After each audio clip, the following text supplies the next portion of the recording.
Jadi kalau orang introvert apa manajemen emosi alami? Alami dulu apa? Supresif. Supresif itu menekan. Baik untuk siapa? Lingkungan. Tidak baik untuk ini pada orang introvert. Pada orang ekstrovert manajemen emosi alami apa? Ekspresif, mengumbar. Baik untuk siapa?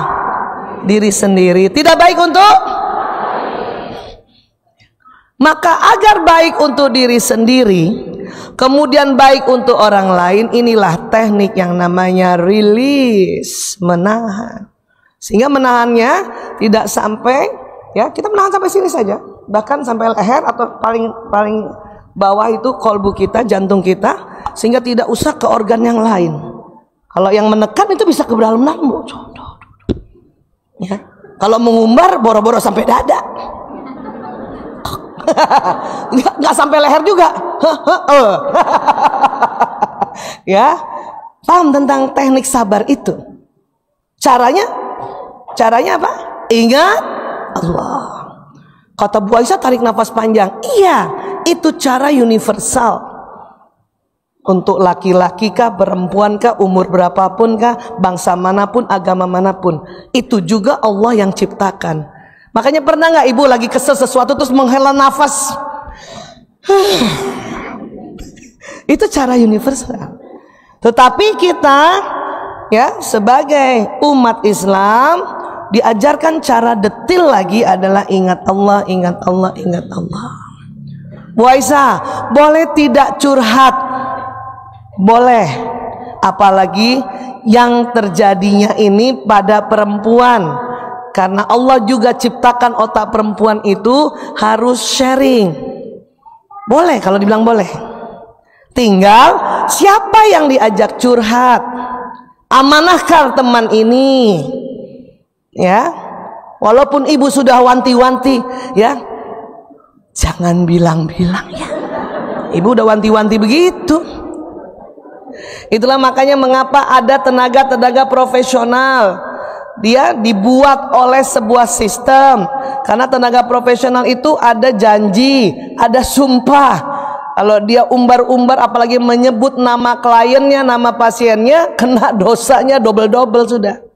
Tapi kalau cerita sharing hanya tentang peristiwanya agar menjadi iktibar, menjadi pembelajaran, itu masih dibolehkan. Tapi sebut namanya, oh nggak bisa. Ya, jeng, tahu nggak? Ibu Hanmi itu, itu udah nggak bisa begitu. Ya, makanya kalau sharing sampai ada Bu Hani mau cerita kayak gini, berarti ibu udah redo ya. Ibu rela cerita ibu ini diceritakan kembali oleh ibu-ibu lain? Rela. Jatuhnya nggak dosa. Karena beliau sudah ikhlas, rela untuk diceritakan dan diceritakannya sebagai pembelajaran. Mengerti tentang sabar ya? Nah sekarang Bu Aisyah, tapi kan ini saya lagi ngomong sama ibu saya. Ibu marah-marah. Nesa, kau ambil saja nih anakmu nih, nyusahin aku. Masa aku langsung istighfar Bu Aisyah? Astagfirullahaladzim, astagfirullahaladzim, astagfirullahaladzim. Itu adalah ya seninya, caranya. Mungkin Bu Nesa bilang, inge Bu, inje Bu, iya Bu, iya Bu, ngerti Bu, ngertos Bu, kulo ngertos Bu. Kalau lewat telepon masih enak Bu. Kalau hadapan one on one, inje Bu, iya Bu. Tangan biasanya udah begini nih. Ya gak? Iya Bu, inje Bu. Kemarin suami juga gitu. Iya Mas, iya. Iya.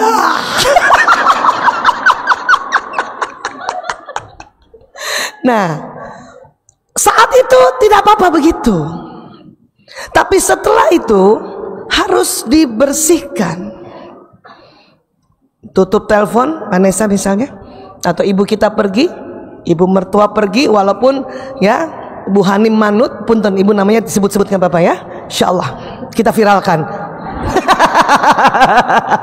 Kisah baik. Bu Hanim, ibu mertua panggil ibu apa, Bu? Hanim, beli santan. Misalnya gitu kan. Bu Hanim kan manut ya. Tapi kadang-kadang suara ibu mertua kan ada juga intonasinya kan. Kadang kalau dia lagi baik hati suruh suruh beli santannya kan mungkin suaranya jadi, "Nim, beli santan dong sayang." Enak terimanya.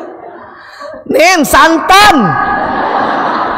Karena tuh ibu udah butuh air santan, nggak ada santan.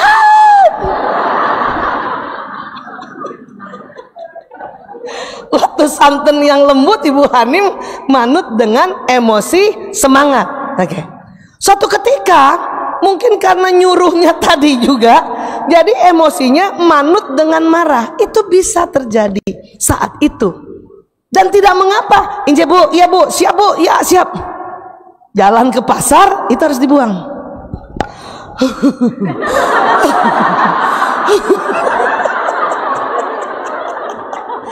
Astagfirullahaladzim. Astagfirullahaladzim. Karena nanti kalau tidak dibuang, tanpa terasa itu masuk ke dalam sel tubuh lagi. Akhirnya bukan sabar namanya, menekan atau supresif. Dan tentu juga tidak ekspresif. Walaupun kalau saya lihat wajah Bu Hanim, beliau ini tipe pekerja luar biasa. Hasrat mengatur, kuat, beliau ini kuat ini. Kalau mau ngikut temperamennya aja tuh, siapa lu?